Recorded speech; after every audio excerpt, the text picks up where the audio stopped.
These are all the level 1 low-density residential buildings in Cities Skylines 2, both the European and North American styles, and there are 70 of them in total. Same deal for the level 3 houses, also 70, and for the level 4 houses, 70 more. Actually, if you count all the low-density buildings from level 1 through 5, you'll get a total of 350 houses.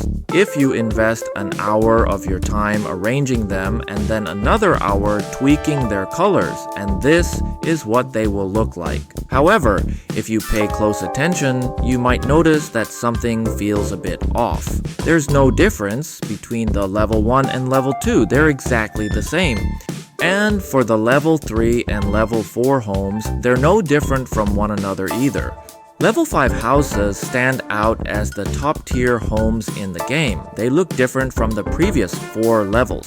After completing the first round of organizing, I ended up with 350 minus 140, which gives me 210 low-density residential assets.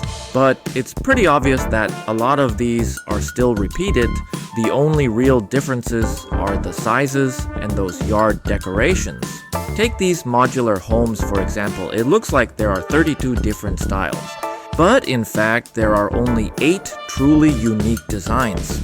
If you really take the time to count, out of those 210 buildings, there are only about 90 truly unique ones. But don't get me wrong, I'm not trying to say that the game has too few building types or that they're overly repetitive.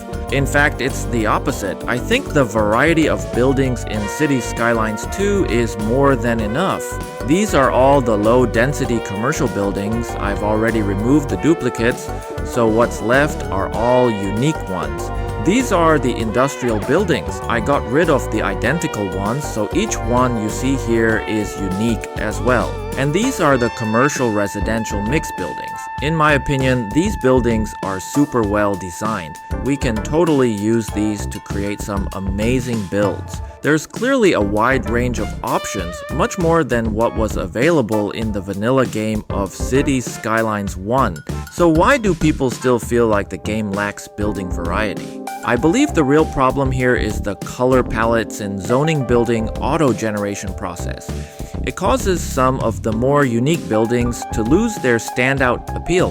When I was bored and decided to lay all these out, I started noticing a lot of interesting ideas.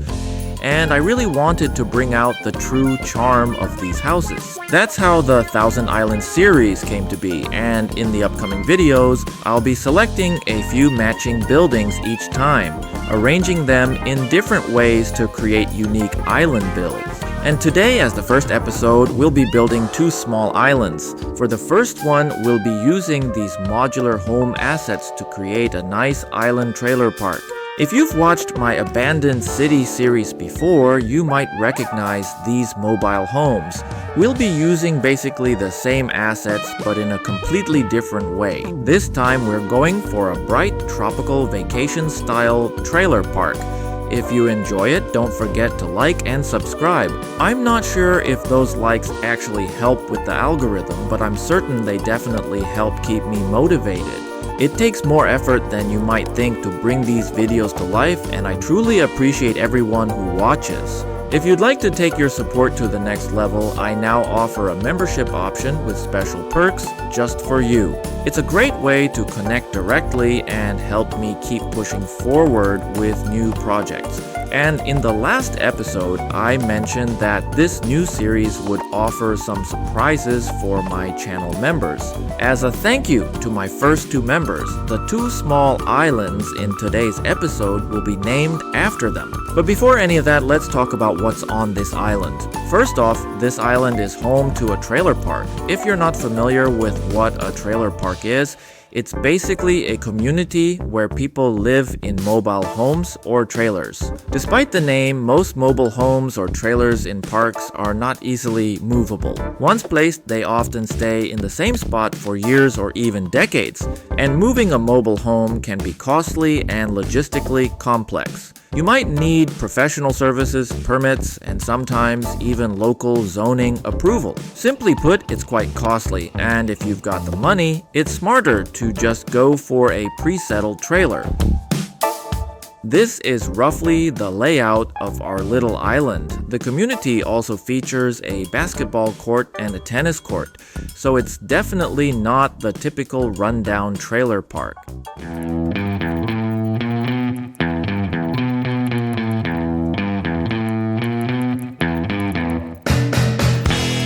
People often assume that trailer parks are dangerous or run down. This stereotype comes from the way trailer parks are shown in the media and movies. Like in one of my all-time favorite films, 8 Mile, where Eminem's mom lives in a trailer. Whenever there's a trailer scene, it always comes with drama or trouble. Like Eminem gets into a fight with his mom's boyfriend, and of course the scene where Eminem himself gets beaten up. Although parks like that might face various challenges, whether in safety or funding, there are plenty of well-kept parks where people really look out for each other, with good safety measures and active resident groups. I hope the community we're building right now becomes that kind of peaceful, quiet place. It's set on a distant island with beautiful beaches and palm trees. The residents here are all retired seniors or elderly folks who don't need anything too luxury. You know, they just want a place where they can chat with each other from time to time, enjoying the simple things in life. They don't need to worry about maintaining large lawns or taking care of the gardens or cleaning the backyard pool. They also don't have to think about nearby schools for kids or deal with high property taxes. Some homeowners have turned their mobile homes into Airbnbs, so you'll occasionally see vacationing families visiting the island. However, the permanent residents here aren't exactly welcoming of these short-term renters.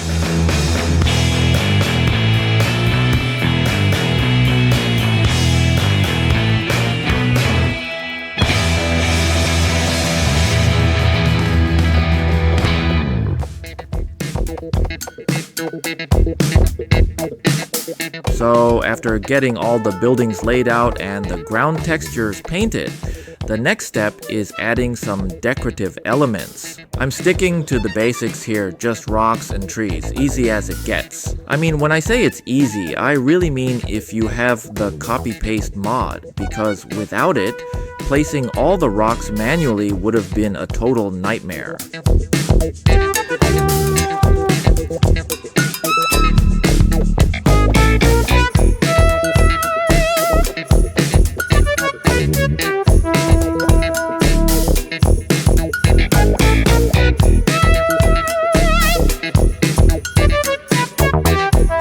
Adding some rocky surfaces is also really important. It helps the rocks blend more smoothly with the grassy areas.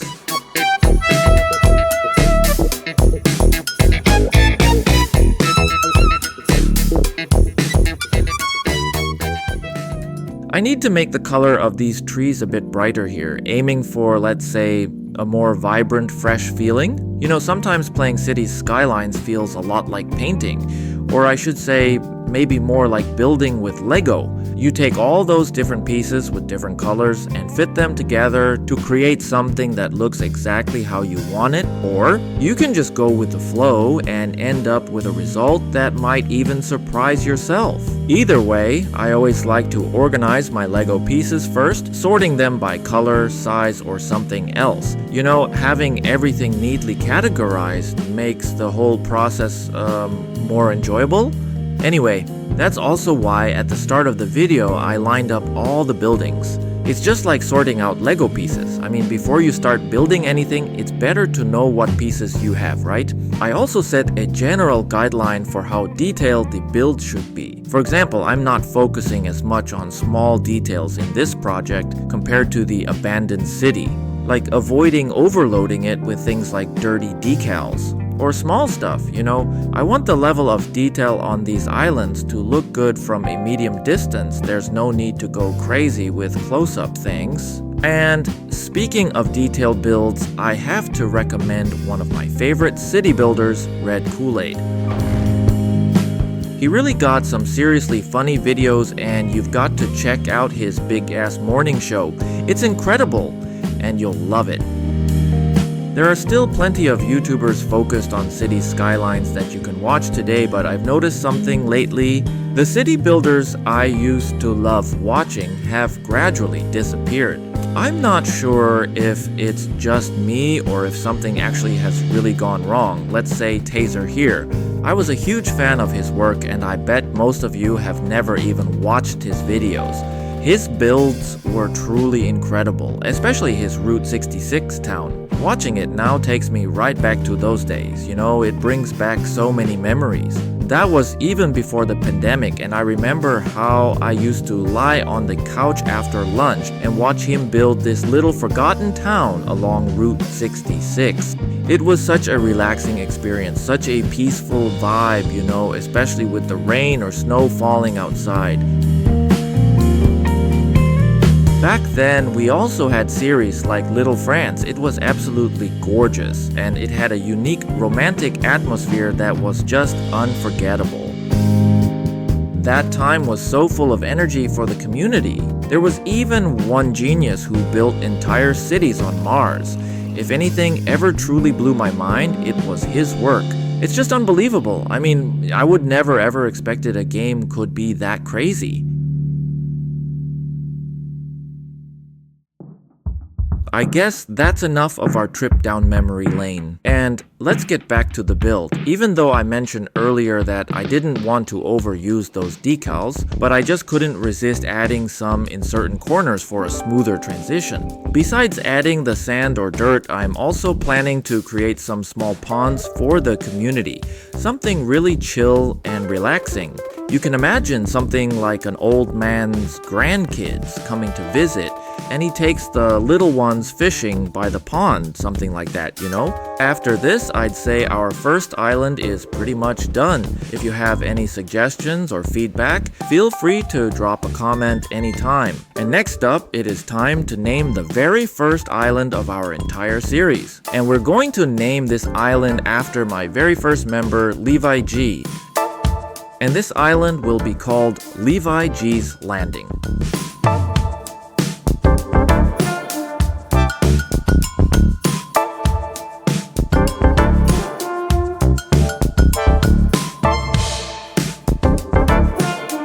On our first island, we've built some basic infrastructure including a wind turbine and a water tower.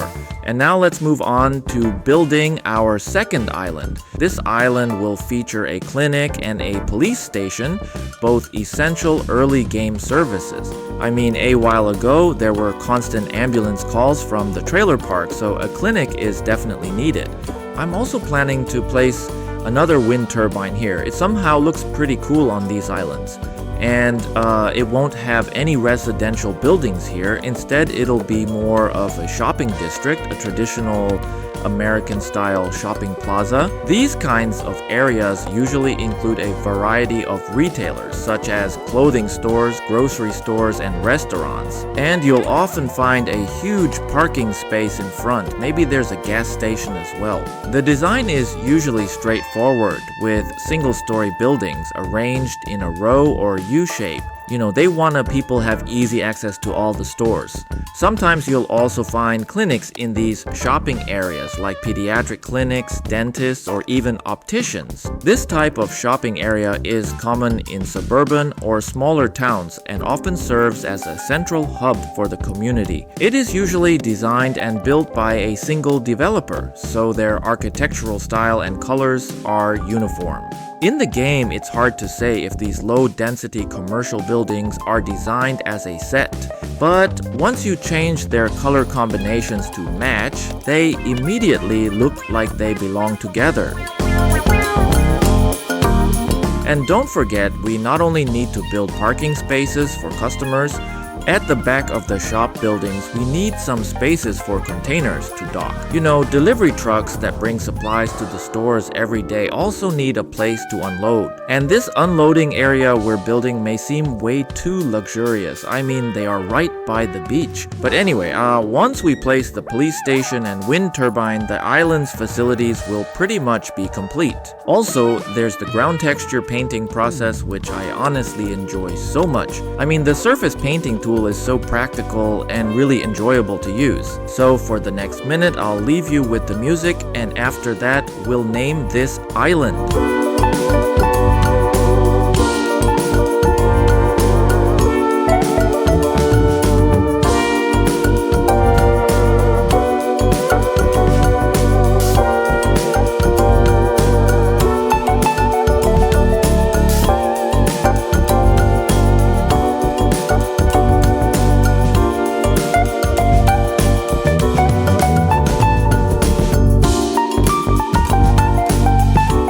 So, the second island will be named after our second member, Lunar, and the name will be Lunar's Plaza.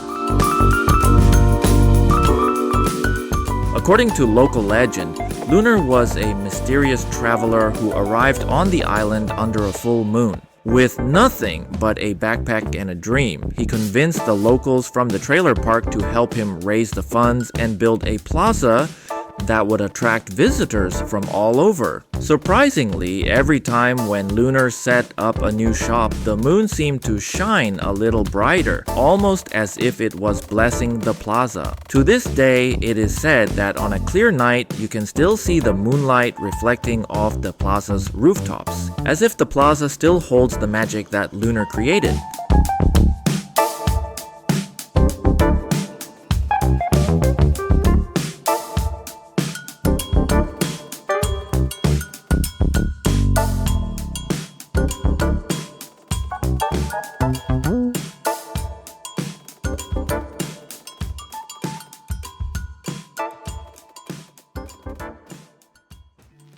So I guess that's almost everything for this episode. Of course, there are still a few minutes of time-lapse and music coming up, like planting trees and adding some final details here and there. Thank you so much for watching and for all your continued support. It really means a lot. There will be some cinematic in the end, as always. And if you enjoyed the video, don't forget to leave a comment or a like. And feel free to share any ideas or suggestions you might have.